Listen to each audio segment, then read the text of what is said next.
What's up, YouTube? HCJ here, and I'm coming at you guys with my Salamangreat deck profile. So it's been a minute since I hit up the Salamangreat, and with some new cards added to not only the Cyberx archetype, but the Salamangreat lineup, it's better safe than sorry and really focus on the deck itself. And with the loss of multiple Lady Debugs, it was a question of, is it worth playing her? Is it not worth playing her? And all the here's and there's when it comes to a lot of the cards in the game, because when a forbidden limited list hits, no deck is without hits, especially when it comes to decks that are in the meta. So Salamangreat being one of those, it was something that had to be changed. It had to be fixed in order to make it playable, but it's still manageable and still does really well. So without further ado, here's my variation of Salamangreat. So for my monsters, I'm running 3 copies of Salamangreat Gazelle, 3 copies of Salamangreat Spinny, 3 copies of Foxy, 2 copies of Coyote, 1 copy of Falco, 1 copy of Fowl, and 1 copy of Jack Jaguar, as well as a copy of Salamangreat Mole. For the last of the monsters, I'm running, of course, my hand trap of choice, and that is Ash Blossom and Joyous Spring. For my spell cards, I'm running 3 copies of Salamangreat Circle, 2 copies of Salamangreat Sanctuary, 2 copies of Will of the Salamangreat, 2 copies of Salamangreat Recurrence, 1 copy of Spire Fusion, 3 copies of Psynet Mining, and 1 copy of Foolish Burial. For my traps, I'm running 2 copies each of Salamangreat Roar, Salamangreat Gift, Salamangreat Rage, and 2 copies of Ghost Match. For my extra deck, I'm running 3 copies of Salamangreat Bill Licks, 3 copies of Salamangreat Sunlit Wolf, 2 copies of Salamangreat Heat Leo, 2 copies of Salamangreat Mirage Stalio, and 1 copy of Salamangreat Violet Chimera. For the rest of the monsters, I'm running 1 copy of Hita the Flame Charmer Ablaze, 1 copy of Beryl Sword Dragon, 1 copy of Abyss Dweller, and 1 copy of Exciton Knight. So with this deck, I think the biggest occurrence is that the main 3 stay, because I love how they ebb, how they flow, and how much synergy you get out of them. Gazelle pretty much can just be summoned whenever you send a Salamangreat monster to the graveyard, except during the damage step, and as well as a copy of itself. So you pretty much can get another send of a Salamangreat card and put it into the graveyard. Fills up the graveyard with a lot of your resources, especially when it comes to Spiny, and really getting a lot of your usage out of that. Also, you get a good use out of Coyote and Coyote's effects. I'm running 3 copies of Salamangreat Spiny because this is one of the monsters, in addition to Gazelle, that you're going to be doing a ton of your combos off of. You can send Spiny to the graveyard to give a Salamangreat card you control 500 additional attack points, and then while it's in the graveyard, you can special summon it when you control another Salamangreat monster other than a Spiny. And then that way you can link, you can exceed, and you can fusion all that to get a lot of your other Salamangreat monsters onto the board and get a lot of the things going. Salamangreat Foxy is also another prime example of just filling this deck up with a lot of power. Excavating the top 3 cards of your deck so you can get a Salamangreat card and add it to your hand. Primarily your main target is either Spiny or Gazelle, because you want those 2 monsters to get to your hand as soon as possible so that they can either hit the board or hit the graveyard and get a lot of their effects going off. Salamangreat Coyote, this is one of the newer cards that has been added. So it has 2 effects. When it's sent to the graveyard, when it's in the graveyard during the end phase, because it was used as link material, you can have one of each of these effects go. You'll activate one of these effects per turn. And the first effect is you can target a Salamangreat monster in your graveyard, except for Salamangreat Coyote, and special summon it to defense. Or you target a Salamangreat card in your graveyard and you add it to your hand. So this helps you get cards like Fusion of Fire. It helps you get Rare Currents. It helps you get a lot of your other Salamangreat cards back to your hand if they're in the graveyard. Or you can special summon another monster and have it be a defensive wall or defensive setup. Especially when it comes to the effects of Sunlit Wolf, who gets a ton of effects going an occurrence of whatever is special summoned to an area that it points to, while it's used a copy of itself as link material. So you get a ton of utility between Coyote and a lot of the monsters and spells and traps in this deck, especially because you want a lot of your cards going back. The only downside to it, of course, is that it is the Scarm of the deck. So it doesn't really get its effects till the end phase, in which it's sent to the graveyard, and it's under a certain condition. And this condition, of course, is being used as a link monster, a link monster's material. Now, as far as the rest of the monsters go, Salamangreat Mole is your pot of avarice for your cards, and then you will draw 2 from its effect. Then you have Falco, who can send a spell, who can set a spell or trap card in your graveyard to the field that has Salamangreat in its. That is a Salamangreat spell or trap, so that way you can get a lot of uses of your counter trap, your field. You can use trap, your spells, and get a lot of them going for a follow-up effect. Then you have Foul. Foul is just a stand-on monster because it has easy summon capability. It has a ton of here and there setup, and then it just stops whatever spells and traps your opponent will control. So that way you can get over a lot of things, especially if you know what cards they've set. Foul is a great monster to help with controlling the board. Jaguar is just a free summon, an 18 beater with piercing damage. And the hand trap of choice, of course, the beautiful Ash Blossom and Joyous Springs. She just has so much synergy with fire and the way Salamangreat Sunlit Wolf works and a lot of the recurring effects, that this is primarily one of your biggest targets, and you're going to get a lot of use out of her because a lot of decks in the game right now either add cards from their deck to their hand through an effect, special summoning cards from the deck, or send cards to the graveyard, and being able to stop those effects comes tremendously, and you have recovery thanks to a lot of the cards in this deck because, well, she's fire. Alright, let's move on to the spells. Salamangreat's Rhoda, a great card, or a Forbidden Lance. The fact that this card has double utility makes it a formidable spell, and a quick play spell not to mention. So you get a lot of things going with that.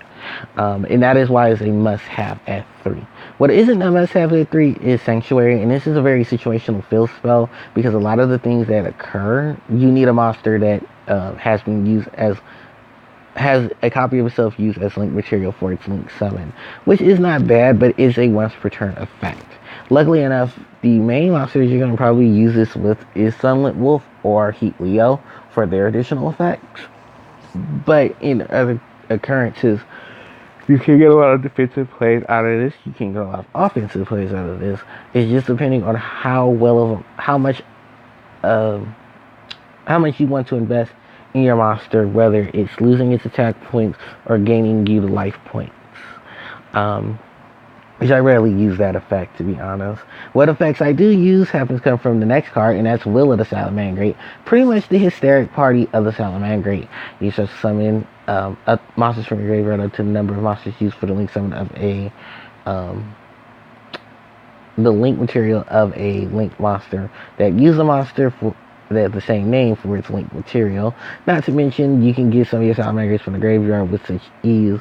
Tons of combination, tons of great control with this. Once you put the board together, you can easily go into your other monsters thanks to this card, and because you have such great recovery with Coyote and Falcon, you really can get a ton of use out of this. The one card that I thought was going to be crazy enough to run, because we have another card that does exactly what it does, but just more setup choices, is Recurrence.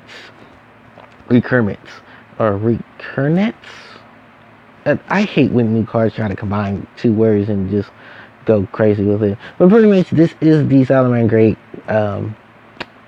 Warrior returning alive.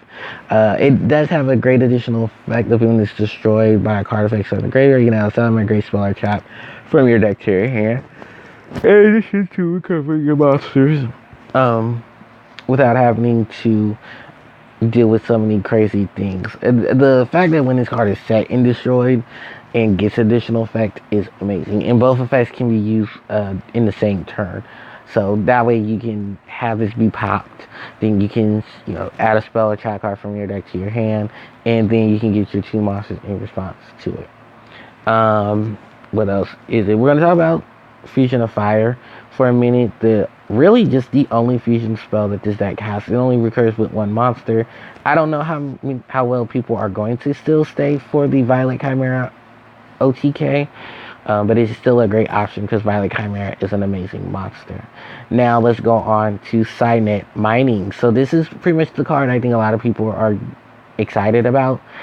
If you still want to use Lady Debug, because its effect is you can send 1 card from your hand to the graveyard, then add 1 level 4 lower Cyberse monster from your deck to your hand. You can activate 1 Salamangreat Mining per turn. So pretty much this is your discard in your free Rhoda for Lady Debug. But not to mention, it has other utility to this. Because it says send 1 card from your hand to the graveyard, you can send stuff like Gazelle, you can send stuff like Spiny, Coyote, and a lot of the other Link monsters. And then it triggers, the effects of Gazelle and Spiny because of the fact that, Spiny will be in the graveyard. And then you can set it off Gazelle can set up from there. I really think the combination of what Salamangreat Mining does for this deck works out tremendously. And I think the fact that it's not only a search, but it's a send to the graveyard helps this deck flourish more than before. And if you're still wanting to run your Lady Debug, you have an option of a card that can help you get to her a little faster, even though she's at 1.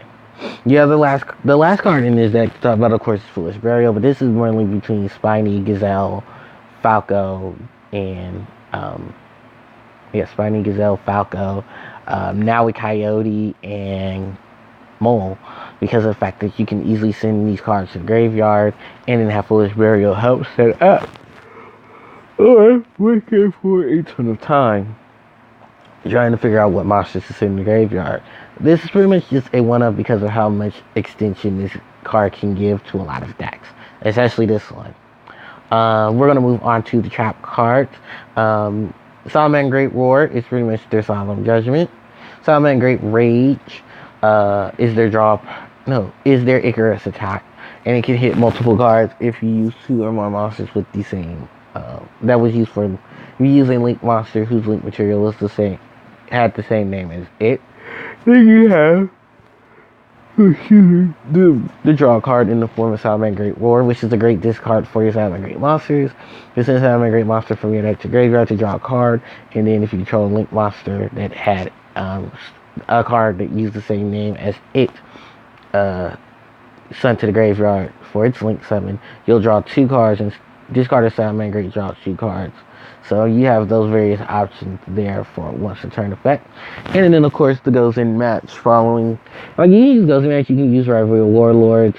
Like this deck pretty much has its stuff set on either your fire attribute monster or your cyberse monster, and it's best to get used for both ends. Next up is the extra deck. Oh, excuse me. It's the extra deck. 3 copies of Bound Links because of its tremendous ability to take a Cyberse monster and then turn it into a pretty much a variation of Necro Gardener, and being able to banish itself to a copy of itself to protect another Salamangreat card is amazing. Salamangreat Wolf has recovery on its side. This is where a lot of your big combos come because of how versatile Salamangreat Wolf is. Not to mention sending yourself back to the extra deck to get another Link summon, to get a Link summon, because you're going to use this card a lot. You're going to be having me really try to focus on a lot of things, because this Ash Blossom is one of your biggest recoveries thanks to this card. Not to mention you can recover a ton of other cards and stuff that are fire attribute and keep a lot of the spirits things going. Salamangreat Heat Leo is pretty much a variation of your girl Tiramisu, where he bounces cards based on the number of cards used for his Link summon, especially when he's used for when he uses a copy of himself as Link material. And then the whole alteration of attack thing, which works with Violet Chimera. So if you're not too familiar with that, actually look that up, because I do remember P7 Like, you take one card, you pretty much go into your Heat Leo. You fusion summon to go into your Violet Chimera, and then you go off with your Violet Chimera, and you think it's a combination of spells and stuff that you use to help pretty much get Chimera over to over 8,000 points of damage, and it can swing into your opponent for those multiple hits. I don't remember the combination off my head. It's one of those things that ebbs and flows, and then you go with it. Mirage Style Leo pretty much is your additional special summoner. Get some options from the deck by detaching a card from yourself, and then excuse me. When it's used for a link summon of a link monster, compulse one monster your opponent controls and add it to hand. So it's a great way of a here and there type of situation, getting a lot of things together. The next card to talk about really is just the rest of the extra deck. Heat of the Flame Charmer Blaze is a great setup for fire monsters. You can target a fire monster your opponent controls, such them to your side of the field, so that helps with the mirror match. Then on top of that, if this card is destroyed by your opponent's card effect while in the owner's monster zone, you can add a fire monster from your deck with 15 or less defense and add it to your hand. It's pretty much just additional stuff to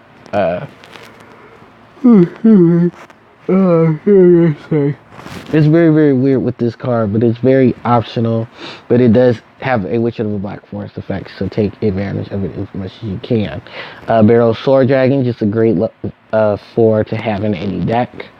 Abyss Dweller to deal with graveyard effects. And Exciton Knight to help clear the board. So that's pretty much it for my Salamangreat deck profile. I hope you guys do enjoy. Let me know what you guys think in the comment section below. Don't forget to like, comment, share, and subscribe, of course, for all the latest news that I can give you guys and more. Also, don't forget to hit that notification bell so you guys can know what I'm uploading or when I am live streaming. Thank you guys so much for watching. ACJ signing out. Take care.